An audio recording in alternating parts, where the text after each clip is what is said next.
El Lincoln Park Jewish Center y el Centro de Estudios Judíos Torah de Met del 311 Central Park Avenue de Yonkers, New York, presentan su programa Divrei Torah con el rabino Mani Viñas. Lo invitamos a visitar nuestro sitio web www.toratropical.com. Shalom.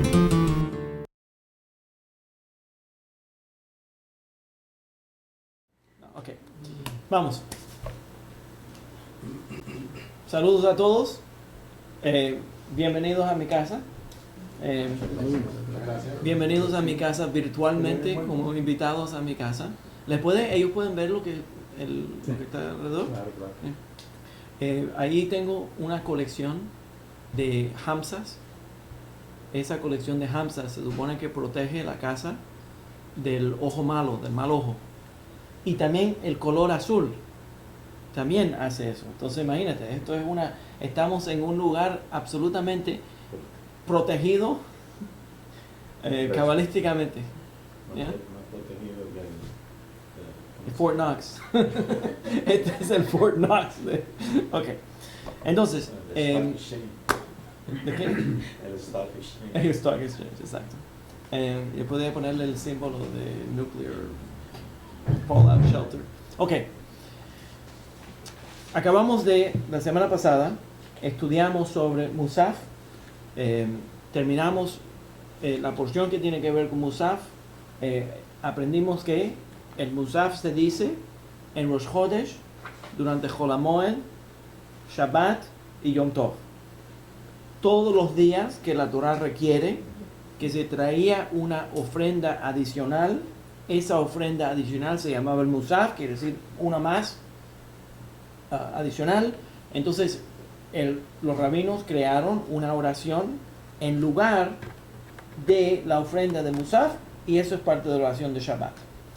Cuando ocurre, cuando vengan a la sinagoga van a ver que hacemos Shacharit, hacemos la oración de la mañana con todas las diferentes partes que ya estudiamos anteriormente. Leemos la Torah, guardamos la Torah, y enseguida, después de guardar la Torah, ahora normalmente yo doy el sermón durante ese periodo de tiempo, pero lo que es el sermón, lo que hace es que divide entre la oración de Shacharit y la oración de Musaf. ¿Ya? ¿Se entiende? Entonces, durante la oración de Musaf se hace otra amidá, se añade el Enkelojenu, y entonces el Pitum HaKetoret, que ya hablamos del Pitum HaKetoret, que es el incienso, y entonces el Alel. Y Adon Olam termina la oración. ¿Entienden? Ok.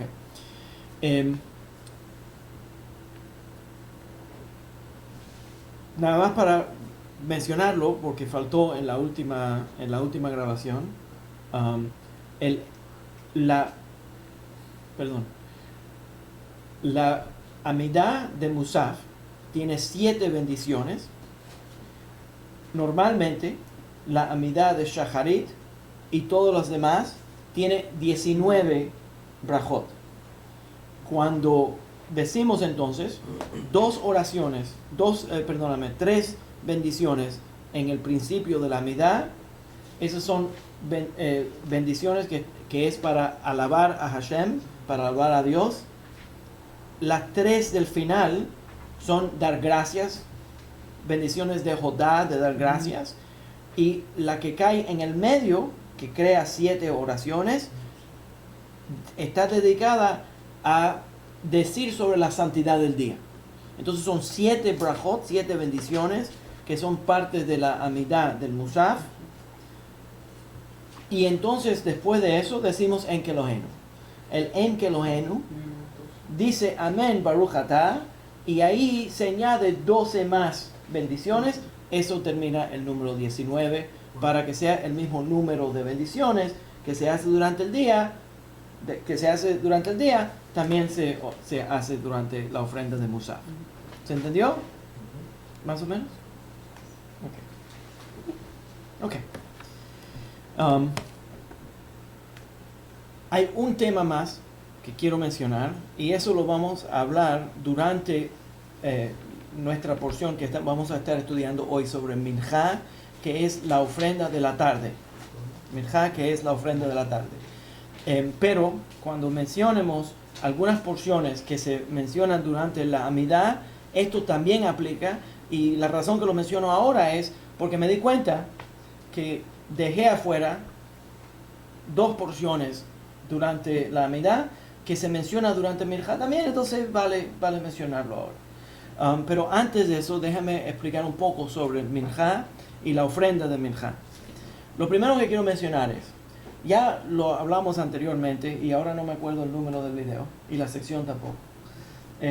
Entonces, lo mencionamos anteriormente que de acuerdo con el Talmud, en la sección de Brajot, el Talmud Bavli, el Talmud babilónico, en la sección de las bendiciones, dice que todas las oraciones judías, la orden oficial de las oraciones judías, ya sabemos que cualquiera puede ofrecer una oración espontánea.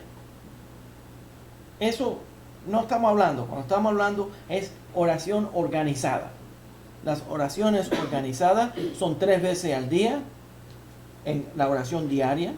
Y de acuerdo con el Talmud Bavli, representan 2 diferentes ideas. La primera es las ofrendas que se traían en el Sagrado Templo.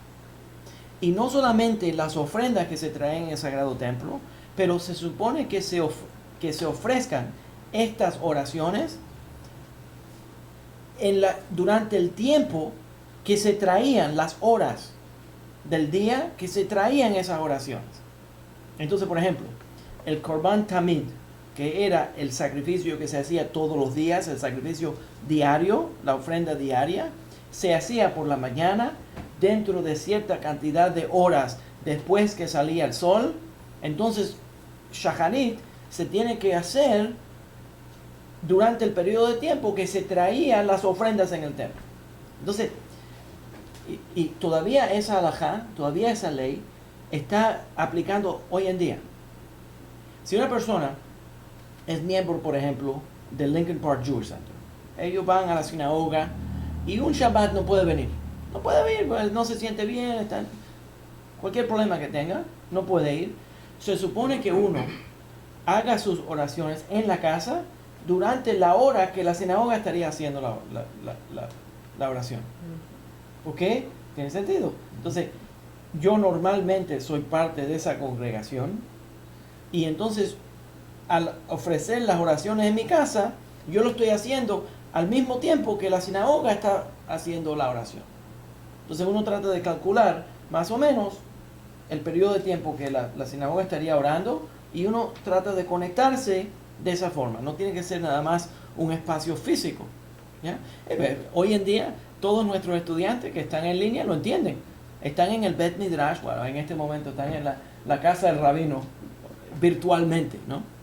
Pero se entiende que se supone que uno trate de sintonizar sus oraciones al mismo tiempo que se hacen en la sinagoga. Hay una halajá que lo encuentro interesante, que está directamente en Shulchan Aruch. Déjame dar un ejemplo de esto. Shabbat. Todo el mundo entiende talmúdicamente y halágicamente que se supone que uno le añade un poquito de tiempo a Shabbat. No solamente cuando se pone el sol, de sol a sol, pero añadirle un poquito de tiempo, extender el Shabbat un poco más al final y tal vez darle la bienvenida a Shabbat un poquito más temprano. ¿Para qué? Para demostrar, halágicamente decimos, que estamos demostrando que deseamos, añoramos el Shabbat. Entonces, no solamente estamos guardando el Shabbat porque Dios nos mandó a guardarlo, sino nosotros lo disfrutamos y entonces uno quiere que venga el Shabbat lo más pronto posible. Se supone que uno le dé la bienvenida al Shabbat temprano. Okay. Y extienda un poquito el Shabbat. Si vienen a mi clase del sábado por la noche, saben que nosotros extendimos el Shabbat un poquito más. A las 9, ¿no? Ya, pero a veces termina a esa hora. Sí. Entonces, extendemos un poquito el Shabbat. Entonces, en un nivel es para demostrar que tenemos mucho amor para el Shabbat y no queremos que se vaya. hay otro nivel cabalístico, idea cabalística, que dice que Gehinam, el infierno, que no es un infierno eterno, pero sino el periodo de tiempo que las almas están purificándose en ese infierno, cierra durante Shabbat. En otras palabras, cuando entra Shabbat, todo Shabbat, el infierno no está abierto. Entonces la gente que está en esas almas, que están ahí, no están sufriendo. Entonces, como cortesía a las almas que están ahí, nosotros le damos la bienvenida a Shabbat temprano, porque cierra el infierno, y lo extendemos para que no abra. Y entonces tal vez cuando llegue yo, alguien me lo hace para mí. ¿Bien? Ok. Y la halajá es que, por ejemplo, uno puede extender el Shabbat por muchas horas. Entonces, por ejemplo, un viernes por la noche, un viernes por la tarde, uno puede darle la bienvenida a Shabbat antes. En otras palabras, si el almanaque dice que uno va a encender las velas a las 8:12, puedes encender las velas a 7. Y enseguida que prendes las velas y dices Lehadlik Ner Shel Shabbat, entonces cuando dice la bendición de encender las velas, ya es Shabbat en esa casa. No tiene que ser, puede ser la hora que el calendario dice o antes. ¿Se entiende? Pero no puede ser después. Si es después, entonces violaste el Shabbat prendiendo las velas. ¿Ya? Pero si dice el almanaque a las 8:12, por ejemplo, a 8:10, puedes encender las velas a 7. Y muchas sinagogas, durante el verano, cuando Shabbat viene más tarde, abrimos el Shabbat a las 7. ¿Para qué? Para que le damos la bienvenida al Shabbat. Y entonces los niños todavía están despiertos y pueden comer junto con la familia. Y entonces así le añadimos un poquito más de tiempo al Shabbat. La razón que le presento esta idea es que, interesantemente, en línea con esta idea de sintonizar las oraciones de acuerdo a las ofrendas que se hacían en el templo, todavía el Shulchan Aruch dice que si eres miembro de una sinagoga y esa sinagoga le da la bienvenida al Shabbat a las 7, tú también en tu casa tienes que darle la bienvenida al Shabbat a las 7. Porque eres miembro de esa congregación. ¿Tienes la idea? ¿Eh? Entonces, todo esto, la razón que lo menciono es que al igual que Shacharit se tiene que traer a cierta hora, y son horas halágicas, se divide el día de sol a sol en porciones, y entonces los Kohanim, los sacerdotes, calculaban la hora exacta para ofrecer los karbanot, los sacrificios del Shacharit. Y entonces también calculaban las horas que se podía ofrecer minjá, la ofrenda de la tarde. ¿Se entiende la idea? Entonces, y también, por cierto, el musaf se tiene que hacer dentro de cierta hora. ¿Ya? Entonces, no se puede traer el musaf, por ejemplo, antes de traer el shacharit. Entonces tenías que ponerlo todo en orden de acuerdo con la forma que se traían las ofrendas en el Sagrado Templo. ¿Ya? Entonces hoy, para entender sobre el minjá, le voy a presentar dos conceptos halágicos. Uno se llama minjá gedolá, la otra es minjá ketaná. Minjá gedolá y minjá ketaná. No se lo tienen que memorizar, pero simplemente la idea más grande es que estamos organizando nuestras oraciones para que vayan de acuerdo al horario que el templo de Jerusalén hubiera traído los sacrificios. ¿Para qué? Para que nuestras oraciones estén conectadas a la obra del sacrificio que se traía en el templo. ¿Ya? Ahora, minjá es literalmente la ofrenda de harina que acompañaba los sacrificios que se traían en el templo. Era una ofrenda de harina que acompañaba. Esa era el korban minjá. ¿Ya? Por la tarde, en el Sagrado Templo, por la tarde en el medio del día, se traía una ofrenda de un cordero. Ese cordero era parte del sacrificio y estaba acompañado por una ofrenda de harina que se llamaba el Korban Mincha. Y por eso nosotros le llamamos el Korban Mincha. ¿Se entiende? Ok. Déjame añadir una pieza más. Entonces, también estaba acompañado, cada vez que los Kohanim entraban al sagrado templo a ofrecer cualquier oración, cualquier sacrificio, lo acompañaban por el incienso. Entonces, el incienso los ayudaba a ellos a poder traer la ofrenda. Entonces, tienes un cordero, una ofrenda de harina y también el incienso. ¿El incienso se llama? Muy bueno, Pitum Ketoret. Pitum Ketoret. Okay. Entonces, todo esto se va a presentar durante la Minja. La última oración que se va a hacer en un día es Arvit. El Arvit en la tradición talmúdica es la oración a donde los Kohanim cogían todo lo que quedaba de las ofrendas que se trajeron durante el día y terminaban de quemar todas esas ofrendas en el altar de Jerusalén, el altar de central, y ahí se quemaba todo, y eso es parte de la ofrenda de la noche.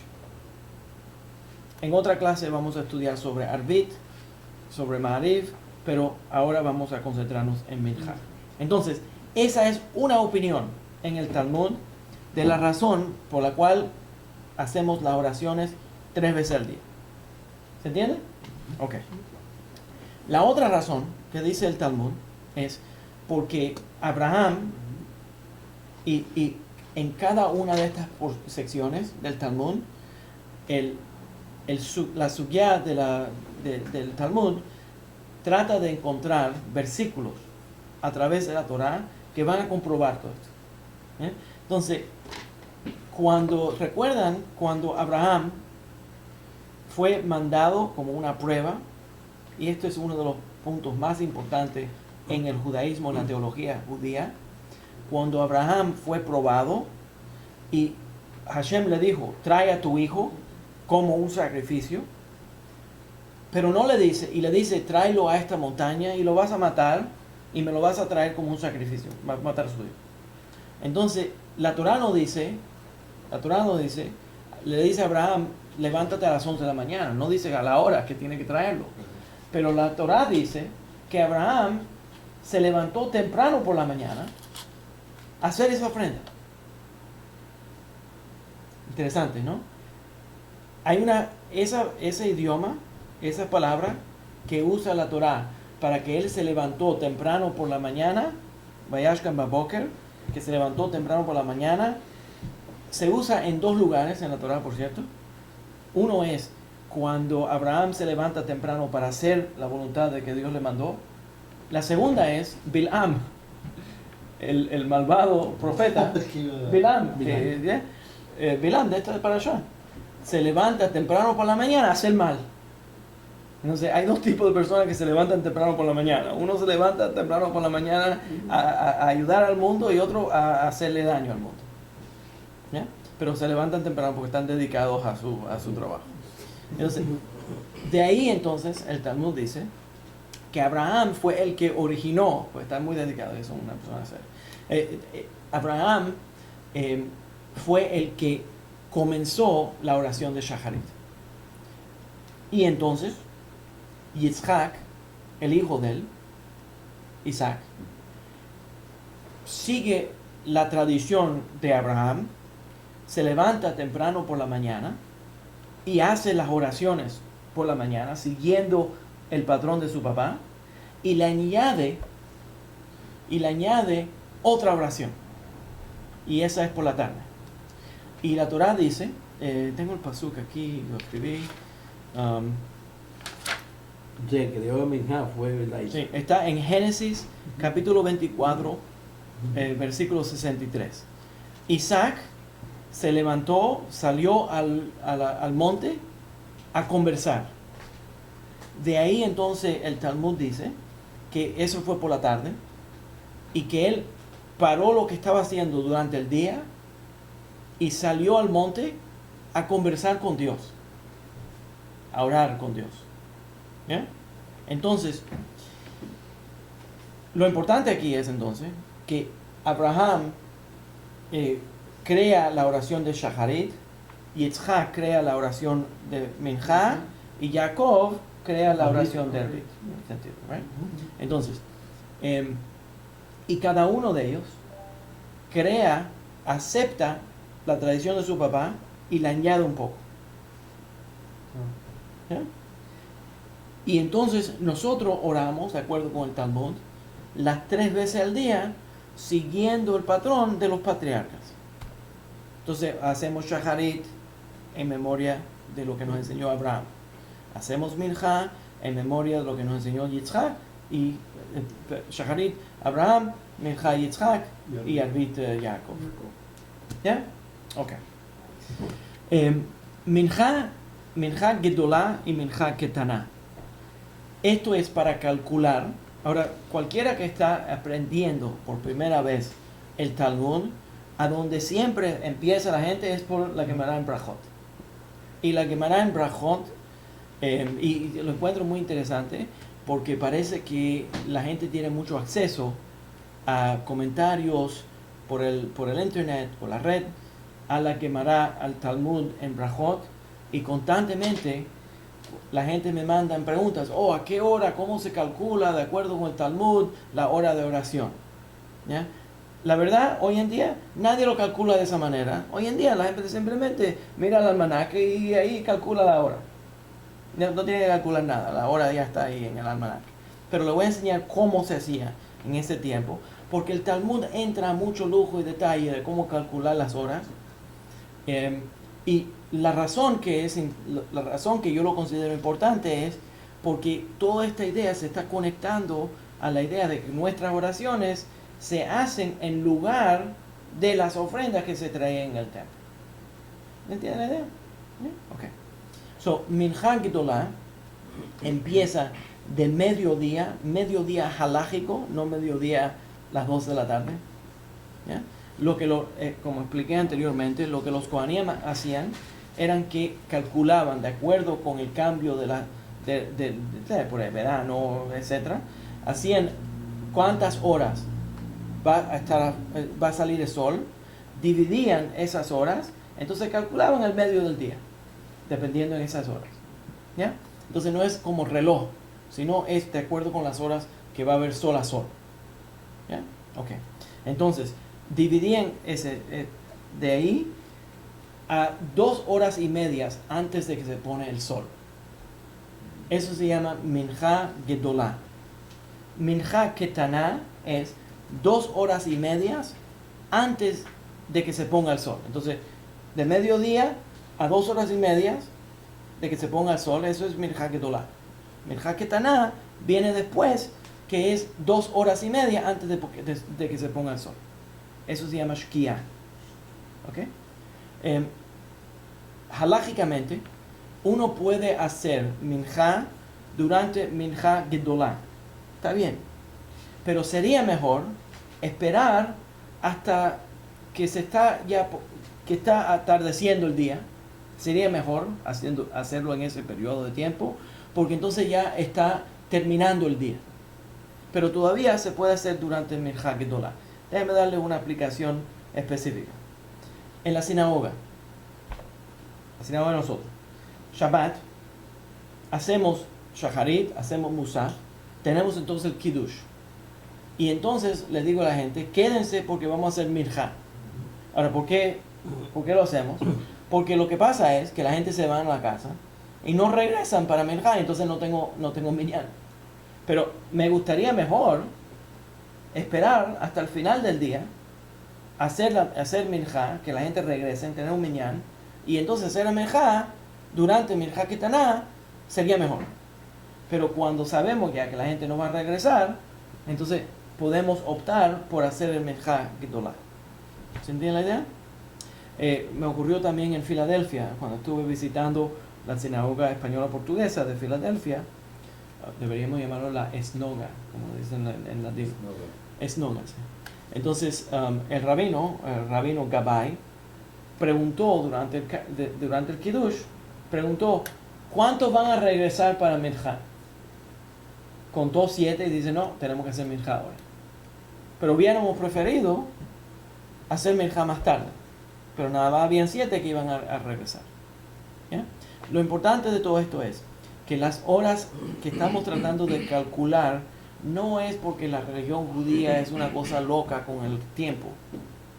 Es para tratar de sintonizar nuestras oraciones para que caigan durante el periodo que se hacían los sacrificios. Entonces, si no se puede hacer durante ese horario o aún no está ocupado en algo, por ejemplo, después de las 2 de la tarde, ¿se podría hacer todavía la mija? Sí.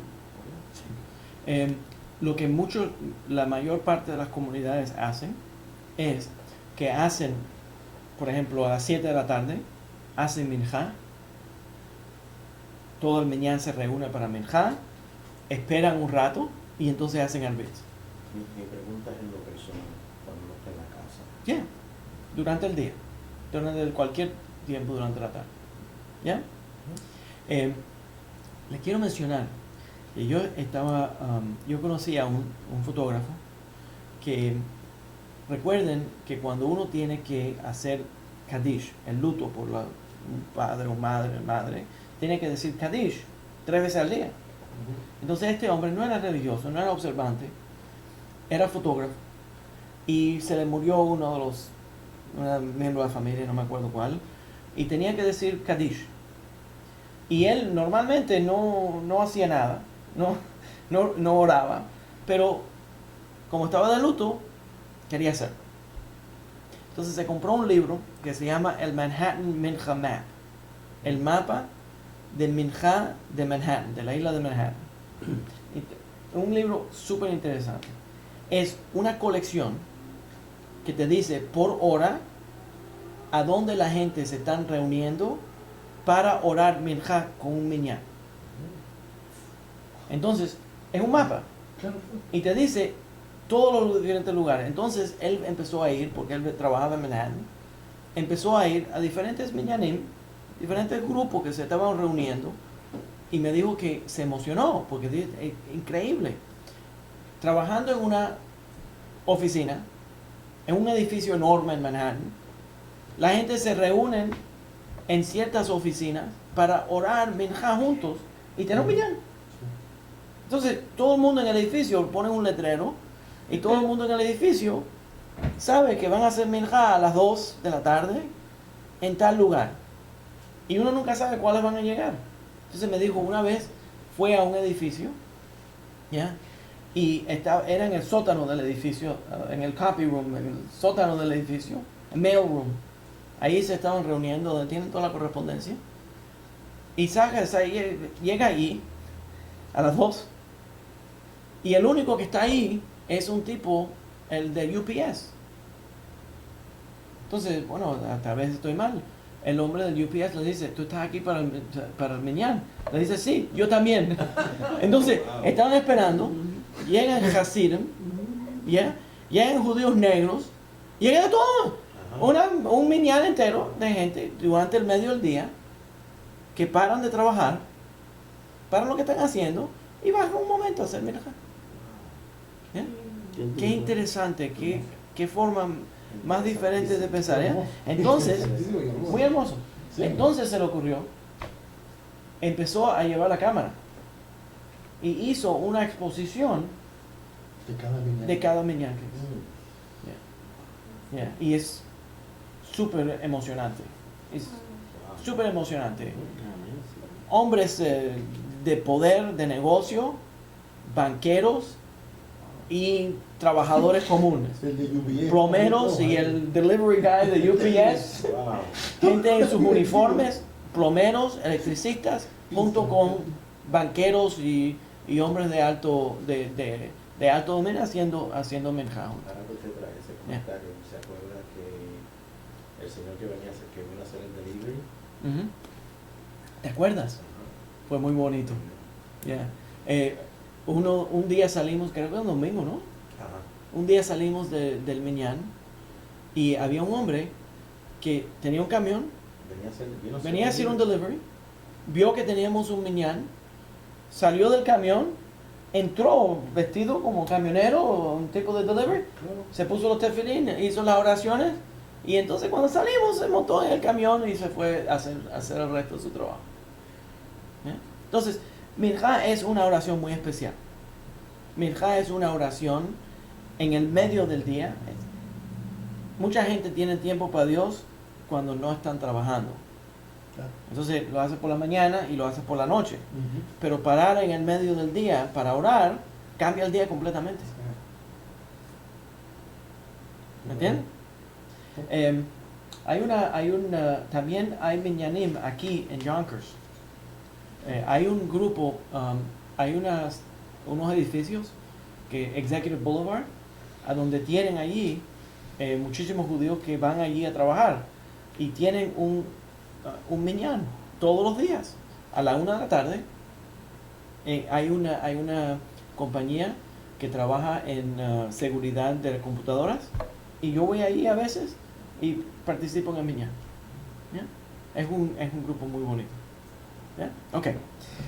También está el hospital cerca de ese lugar, entonces todos los doctores, St. John's, todos los doctores de St. John's saben que hay un minyan allí y se reúnen también. Una cosa muy bonita. ¿Se usa tefilín a la tarde? No, en Minjá no. En Minjá no, solo es el Sí. En Shahid. ¿Ya? Ok. Vamos a seguir. Minjá en las oraciones ashkenazí comienzan con Ashrei. Pero en las oraciones sefaraditas, no. En la oración sefaradita comienza con el Salmo 84, Lamnatseach ala Gitit. Salmo 84. En esa oración, él menciona que es una oración que se hace acompañada por un instrumento músico que se llamaba el Gitit. I did a lot of research on this, a lot of fun. El Gitit es una arpa que era de los fenecios y esa arpa se usaba específicamente durante las fiestas a donde se machacaban las uvas para hacer vino. Entonces los judíos cogieron esa arpa y esas fiestas se ponían un poco, desviaban de solamente, no eran solamente la celebración del vino, sino se celebraban otras cosas entre los paganos. No tengan mala imaginación. No. Entonces, bueno, en este caso sí lo puedes tener, porque cualquier cosa que te vayas a imaginar ocurría Ocurría en ese Exacto. lugar. Entonces, lo que los Kohanim hicieron fue que cogieron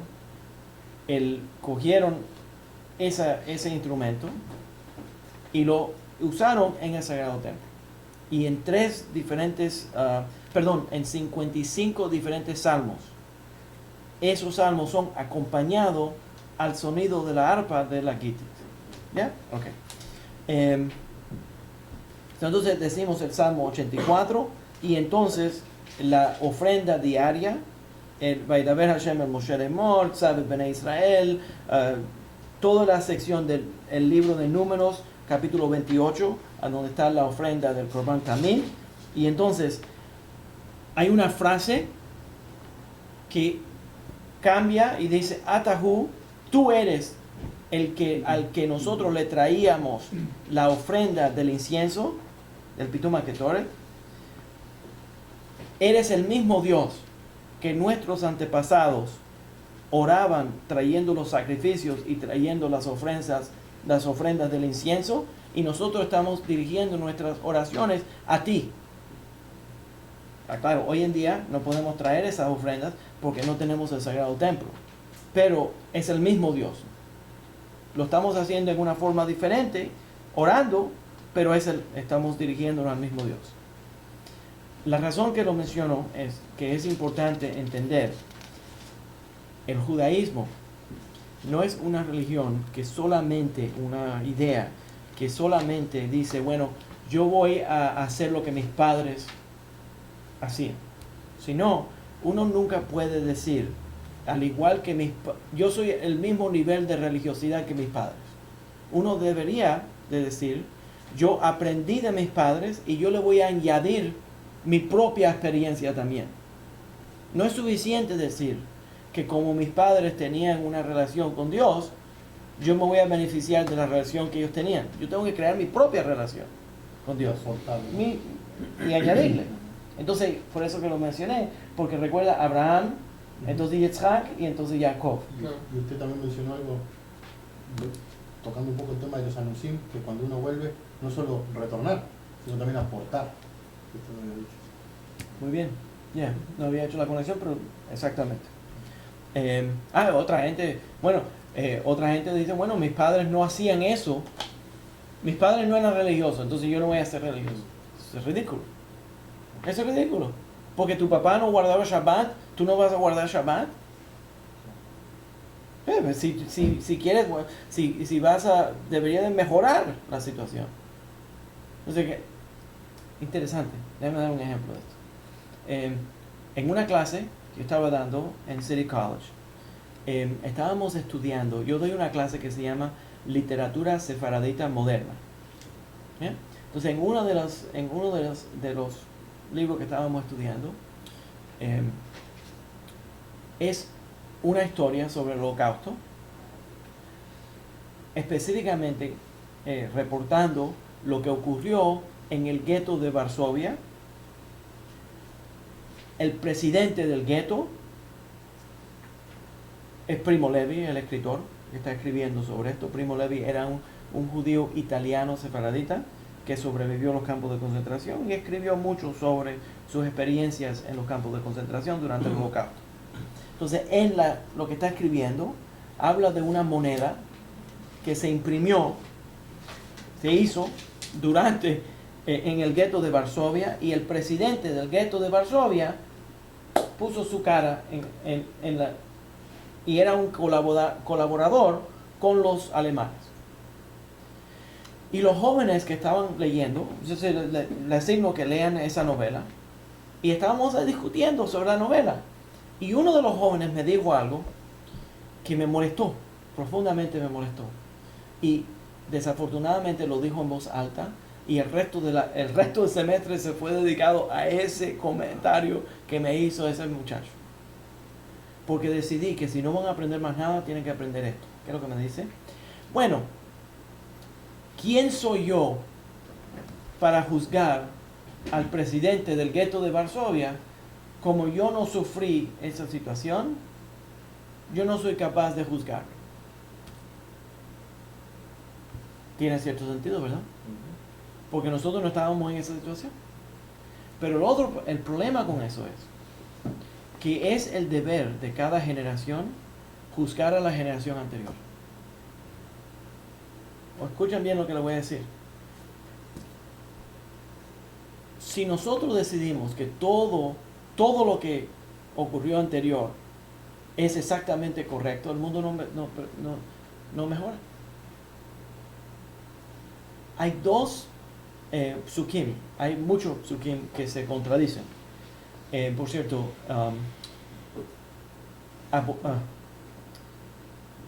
Menashe ben Israel escribió un libro que se llama El Conciliador. El Conciliador, escrito en ladino, compara psukim, versículos de la Torá, que parecen a contradecirse. Y una de las más grandes contradicciones en la Torá es un versículo que dice en la Torá que Dios castiga los pecados de la generación anterior en la próxima generación. Y hay otro versículo que dice que Dios no castiga los pecados de la generación anterior y no lo castiga en la próxima generación.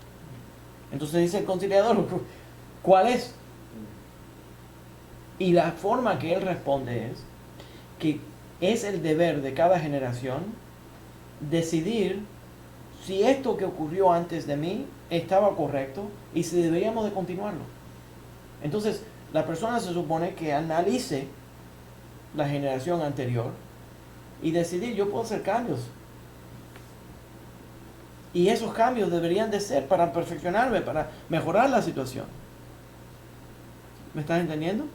No es palabra. Y si yo sé que lo que hicieron mis padres no eran correctos y yo no hago nada para corregirlo, entonces yo recibo el castigo de ellos y el castigo mío. Tiene sentido. Porque existe ahí un potencial de que yo lo podía corregir.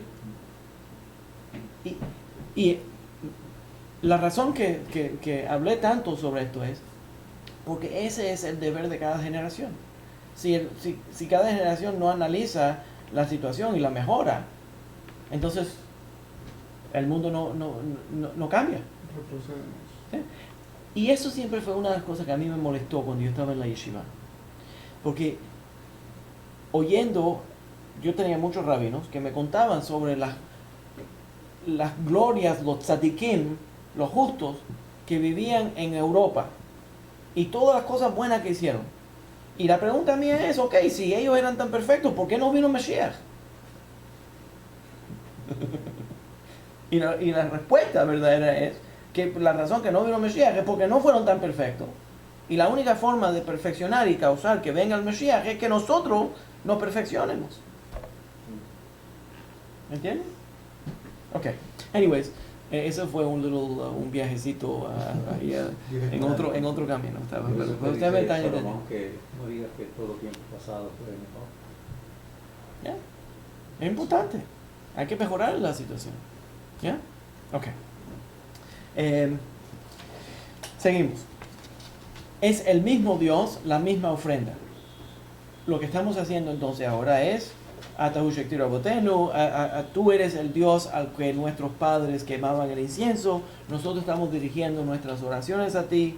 Próximo, entonces termina con un pasuk de Malachi. Y entonces viene el Ashrei. Ashrei tiene 3 versículos. Ashrei Yoshe Beteja. Ustedes lo han oído, Ashrei Yoshe Beteja. Y todo el salmo es el Salmo 145 en su mayor parte. Pero tiene 3 versículos que introducen el Ashrei. Ahora, yo creo que ya hablamos anteriormente sobre el Ashrei cuando estábamos hablando de la oración de Shacharit, pero voy a hacer un repaso rápido. ¿Ya? El Ashrei tiene 3 versículos, los apunté. Del capítulo 84 de Salmos, capítulo 84, versículo 5, capítulo 144, versículo 15. Y entonces empieza el Salmo 145, que es Ashrei. Lo que tienen en común esos 3 versículos es que cada uno de ellos empieza con Ashrei. Ashrei Yoshe Beteja, Ashrei Am Shekachalo. Alegres son los que se sientan en tu presencia. Alegre es la nación que te llama a ti Dios. ¿Se entiende la idea? Entonces cada una de esas frases, Ashrei, se conecta a las 3 veces que se supone que uno diga Ashrei. Y el Talmud dice que si dices Ashrei 3 veces al día, la persona, el hombre que diga Ashrei 3 veces al día, está asegurado una porción en el otro mundo, en el paraíso. Tiene mucho poder entonces el Ashrei. Ok. Entonces, David Amelech, que escribió el Ashrei Yoshe Beteja, escribió el Salmo 145, lo pone en orden alfabética. Cada línea empieza con otra letra del alfabeto y la única letra, Ashrei Yoshe Beteja, Odialo Chasela, Ashrei Am Shekachalo, Ashrei Am Shekachalo Hav, Teira David, Aromimcha. Entonces, Bechol, Gadol, Dor, ¿se entiende? Cada una de ellas empieza con otra letra del alfabeto. La única letra que falta es la letra Nun. Entonces, sale, wow, todas las letras pusiste menos Nun. ¿Ya? Entonces, el Talmud dice, por cierto, en este punto, Ashrei, los sefaraditas decimos, no solamente traemos el Salmo 84, hacemos Vaydaber Hashem Moshe Leimor Tzav, hacemos el Sheikh Rabotenu, Malachi y entonces Ashrei. Los Ashkenazim empiezan con Ashrei. Ok. cuando llegamos al Nun, falta el Nun. El Talmud dice, el Talmud lo discute, está en la Gemara en Brajot, seguramente la página 4, 5, 6, por ahí. Por ahí. El Talmud dice, ¿por qué David no puso la letra Nun? Y dice que hay un versículo en Amos que dice, ella, se refiere al pueblo judío, ella, el pueblo judío femenino, en Amos, Nufla, ella se ha caído y es virtualmente imposible, es imposible de que se vuelva a levantar. Entonces, el Nun, Nufla, quiere decir caído. Entonces, David Amelech no quería decir que el pueblo judío se va a caer. Entonces sacó el Nun por completo y no lo puso. Pero entonces lo escondió a donde está el Samech. Somech Adonai lechol hanoflim. Levanta a Dios a todos los que están caídos. Entonces lo que hizo fue en la otra letra, que es el Samech, le puso el Nun dentro del Samech. Que quiere decir que Dios está apoyando a todos los que se han caído. ¿Se entiende? El Samech es redondo. Isn't that like a script line or something? Yeah, you got it. That's good, you got it. ¿Ok? ¿Se entiende? Somech Adonai lechol hanoflim v'zokeh b'chol kfufim. Y levanta todo lo que están doblados. ¿Ya? Ok. Por cierto, el versículo que viene de Malachi es capítulo 3, versículo 4. Y dice, y entonces la ofrenda de Yehudá y Jerusalén serán agradables delante de Hashem como en los días anteriores.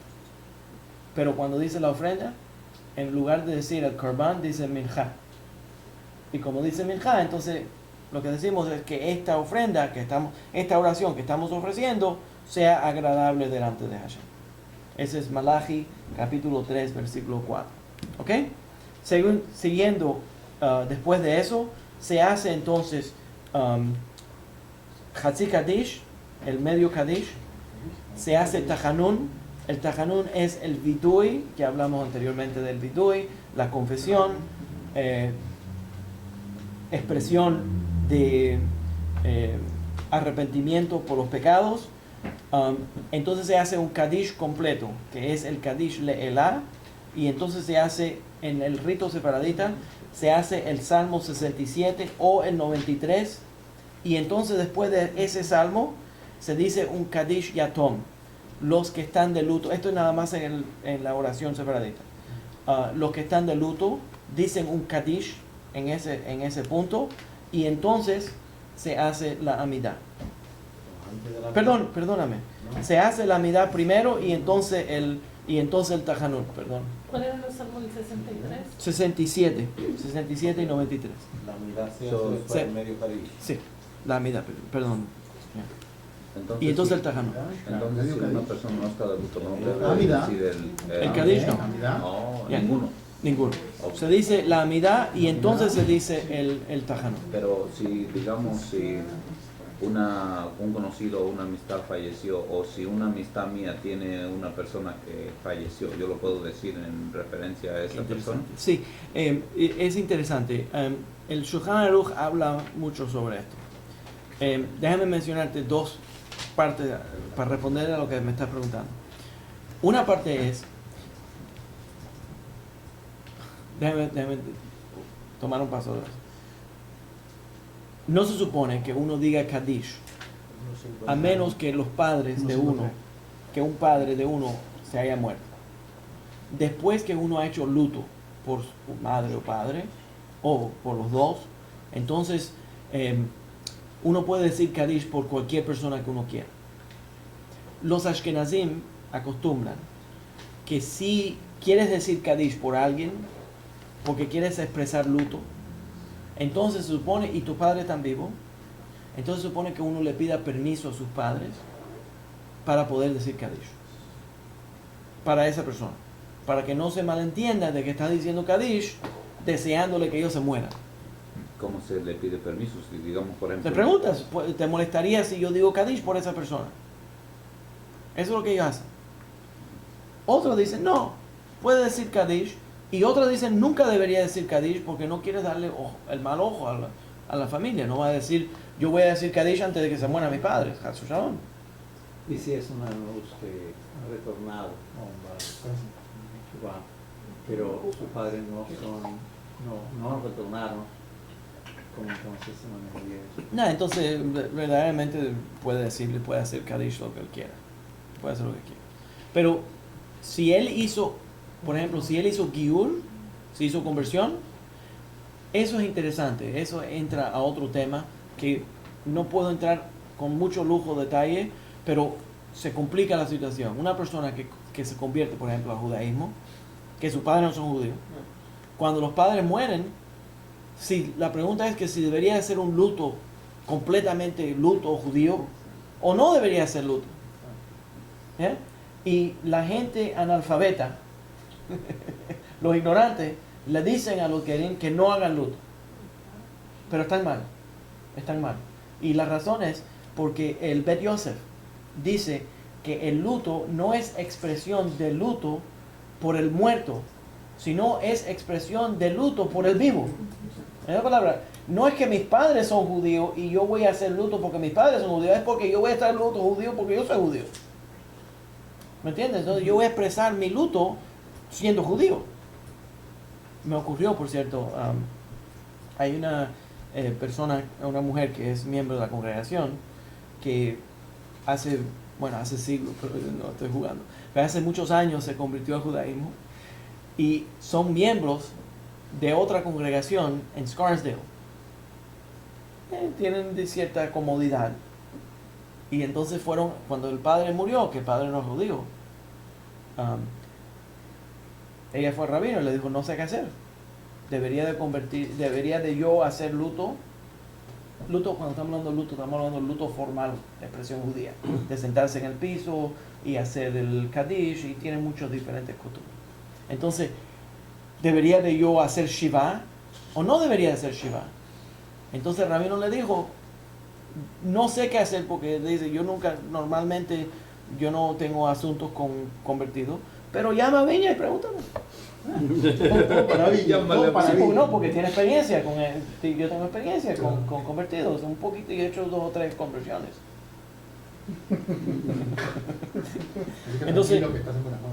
Entonces me llamó y le dijo, no, tienes que hacer, deberías hacer luto, deberías hacer el Shiva y deberías hacer Kadish, porque tú no estás expresando luto por un hombre judío, pero tú estás expresando luto porque tú eres una mujer judía. ¿Me entiendes? Entonces pero eso se vuelve controversial dentro del mundo halágico. ¿Ya? El final de la cosa es, para responder a la pregunta tuya, pues me desvié, ¿ya?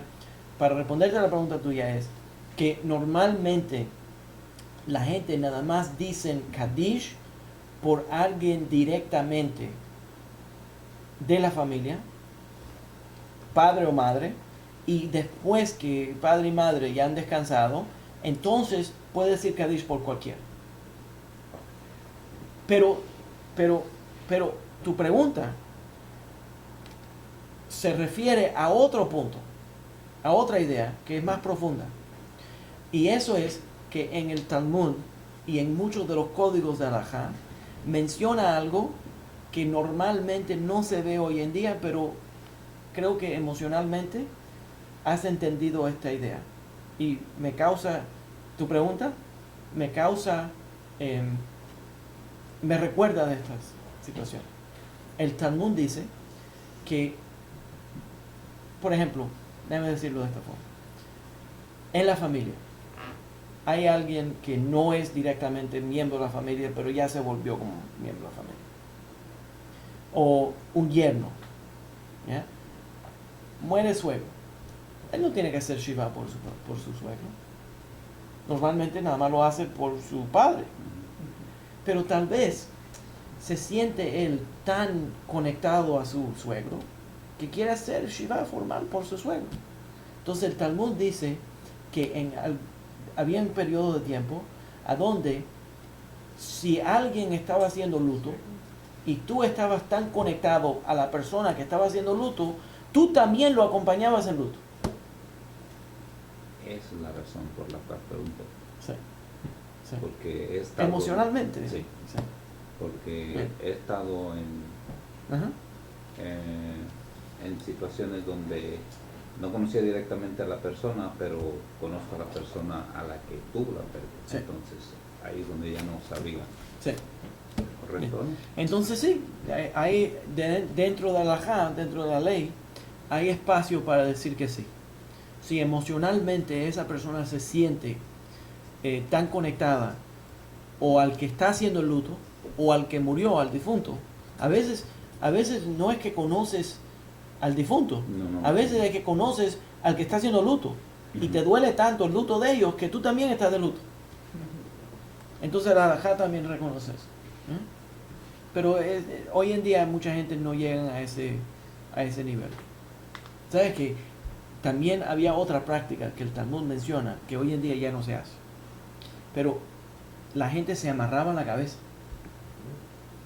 El Talmud dice que en los tiempos antiguos, la gente para expresar luto, como le daba tanto dolor de cabeza, el luto, se sentían emocionalmente, se ponían como una cosa y se amarraban la cabeza, se tapaban la cabeza por el dolor que sentían tan profundo del luto. Hoy en día la gente no llegan a ese punto.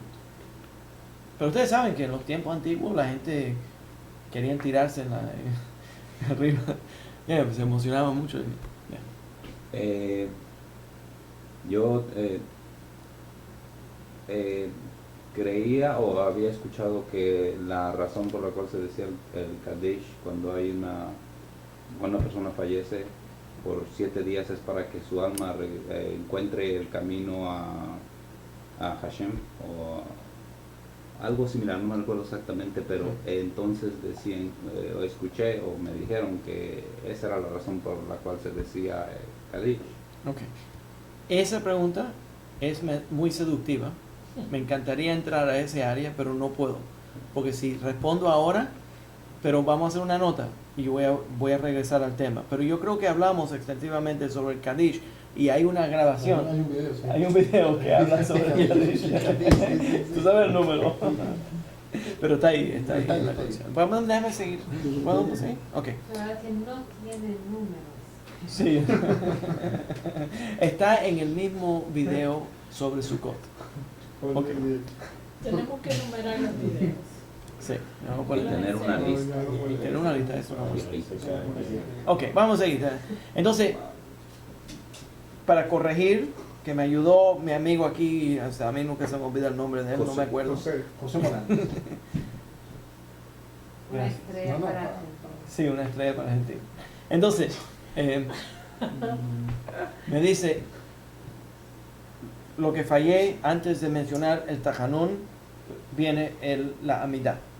La Amidá, si tienes minyan, se repite la Amidá. Aquí quiero añadir dos oraciones, que fue lo que no mencioné durante Shacharit y también durante Musaf. Específicamente, Ya'alev y Yavo. Cuando hablamos sobre en los días de fiesta y Hol HaMoed, hay ciertas oraciones que se le añaden que se llaman Kedushat Hayom, que son específicamente mencionando la santidad del día. La santidad del día. Este día de la luna nueva es un día especial. ¿Recuerdan que hablamos de eso la semana pasada? Una de esas oraciones se llama la Ya'alev y Yavo. ¿Qué quiere decir? Nosotros estamos recordando en Ya'alev y Yavo las oraciones, los sacrificios que se hacían cuando existía el templo, y le pedimos a Hashem que restaure el templo para que nosotros podamos hacer esas oraciones. Y en Ya'alev y Yavo específicamente dice que recordamos las ofrendas que se hacían en esos días en el templo. Entonces se añade en Rosh Chodesh, se añade Ya'alev y Yavo. Durante Hol HaMoed, los días intermediarios entre los diferentes Yom Tov, se añade Ya'aleh v'Yavo, y en esa oración dice que recordamos esas oraciones. Déjame decirle por qué es importante mencionarlo. Parte de la ofrenda que se hacía en el templo, cuando se traía una ofrenda en el templo, la Torah dice, y traerás estas ofrendas delante del altar, y vas a sonar la trompeta, y vas a recordar, dice literalmente, vas a recordar. Entonces, de verdad tenemos el mandamiento de traer el corbán, de acompañarlo por oración, de sonar el shofar y de recordar el significado de él. Entonces hoy en día no podemos traer la ofrenda. Y como no podemos traer la ofrenda, no podemos sonar el shofar delante de la ofrenda porque no traemos la ofrenda, porque no tenemos el altar de Jerusalén. Pero sí podemos recordar el significado de la ofrenda. Entonces el Ya'aleh v'Yavo completa la mitzvah de recordar el significado de la ofrenda. ¿Se entiende? Perdón, hermano, al respecto de lo que estaban hablando del muerto y del Kaddish. Una pregunta. Kaddish. Del Kaddish. Me pega lo americano. ¿Al cuerpo en el entierro se orienta? Cuando se entierra el muerto, se orienta hacia... Supongo que la idea es que si se orienta hacia Israel. Oh, sí. Casi... Algunos cementerios judíos ya no están organizados de esa forma por la razón de que quieren poner la mayor cantidad de cuerpos que puedan en ese cementerio. Pero normalmente la halajá tenía la idea de poner los cadáveres con la cabeza apuntando para Jerusalén. Decimos el este. Sí. ¿Ya? ¿Está bien? ¿Podemos seguir entonces? Ok. Próximo entonces. Una más, y esa es la oración de Al-Hanisim. Durante la fiesta de Purim y de Hanukkah, lo van a ver en la Amidah, se añade una oración durante la... Por cierto, déjame mencionar una cosa más. Cuando hablamos sobre las porciones de las bendiciones que se hace durante la Amidah, hay una porción que se llama, que es alabanza, la primera parte, ¿ya? Y entonces tefilá, oraciones, pidiéndole a Dios cosas, ¿ya? Otra es recordar el servicio que se hacía. Y entonces la última porción es oraciones de dar gracias. Entonces, alabo,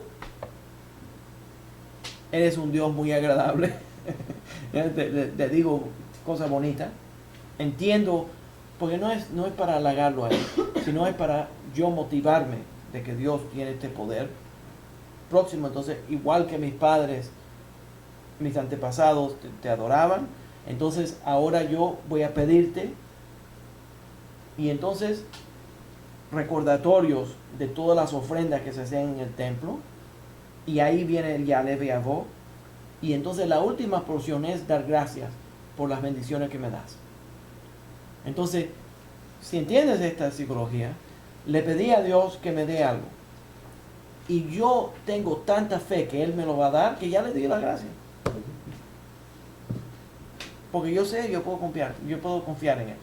Entonces, durante la sección de Jodá, de dar gracias, ¿ya? Está el Modim, a donde damos gracias, y está el Al-Hanisim. Al-Hanisim es, durante Purim y durante Hanukkah, los rabinos escribieron una oración de dar gracias por los milagros que ocurrieron en esas fiestas rabínicas. Y describe el evento de Hanukkah y describe el evento de Purim. ¿Ya? Ok. Y con eso vamos a terminar. Entonces, después de la Amidah, en la misma Amidah de anterior, después de la Amidah, por cierto, cuando hay un día de ayuno, se le añade una sección a la Amidah que tiene que ver con el ayuno, y también se hace la bendición de los Kohanim en Minjá. Cuando el viernes por la tarde, antes de Shabbat, no se dice el Tajanun, no se dice la confesión, sino se hace simplemente el Ashrei y entonces y los Korbanot, y entonces se hace también la Amidá y entonces el ¿ya? Esa oración adicional que dijo cuando se ayuna, ¿también cuenta cuando es medio día de ayuno? Creo que es mediodía de ayuno. Por ejemplo, el próximo martes, me parece que es solamente 12 o 13 horas. Shiva Asar B'Tammuz. Ahí también se añade. Ya, ok. ¿O no? Sí, cuando estás hablando de mediodía de ayuno, Oh, déjame explicarte. Hay dos tipos de ayuno en el judaísmo.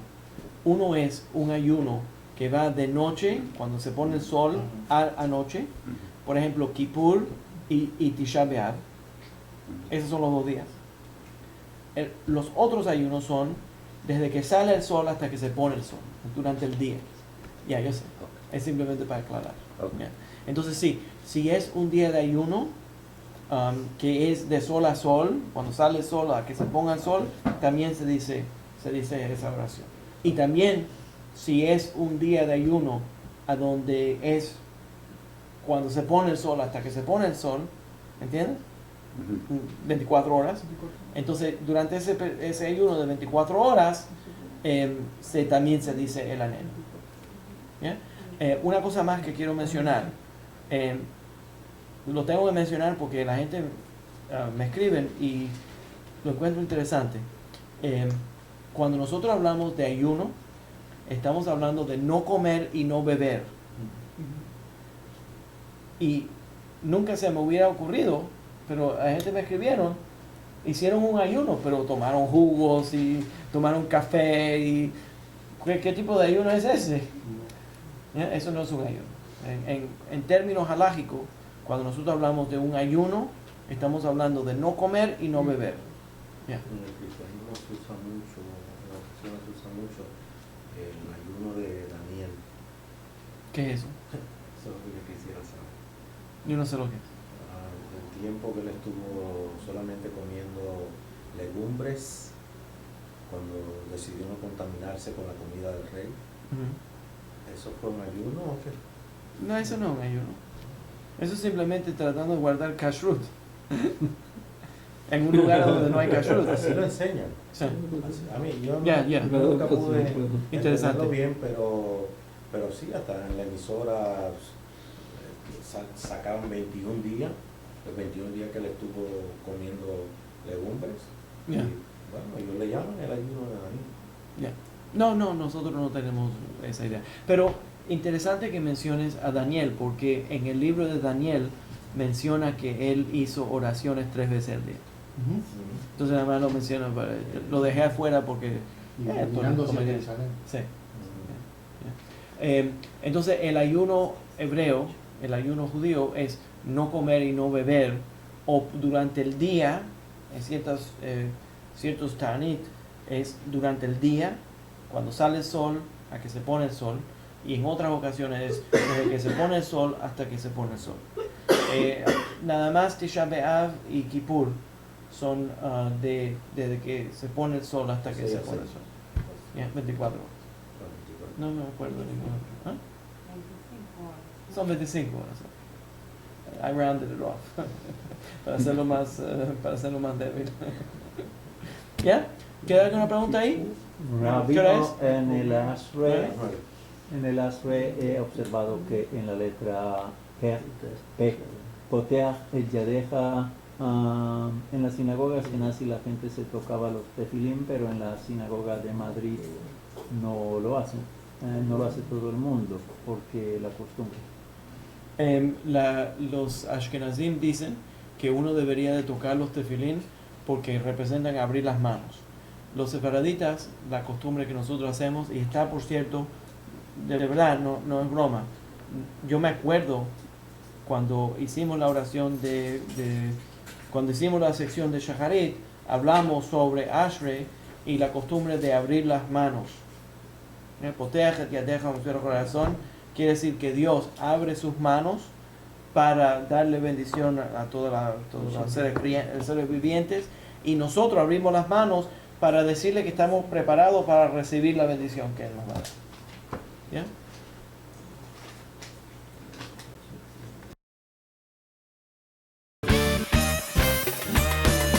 el Lincoln Park Youth Center y el Centro de Estudios Judíos Torah de Met del 311 Central Park Avenue de Yonkers, New York, presentaron su programa Divrei Torah con el rabino Mani Viñas. Te invitamos a visitar nuestro sitio web www.toratropical.com. Shalom.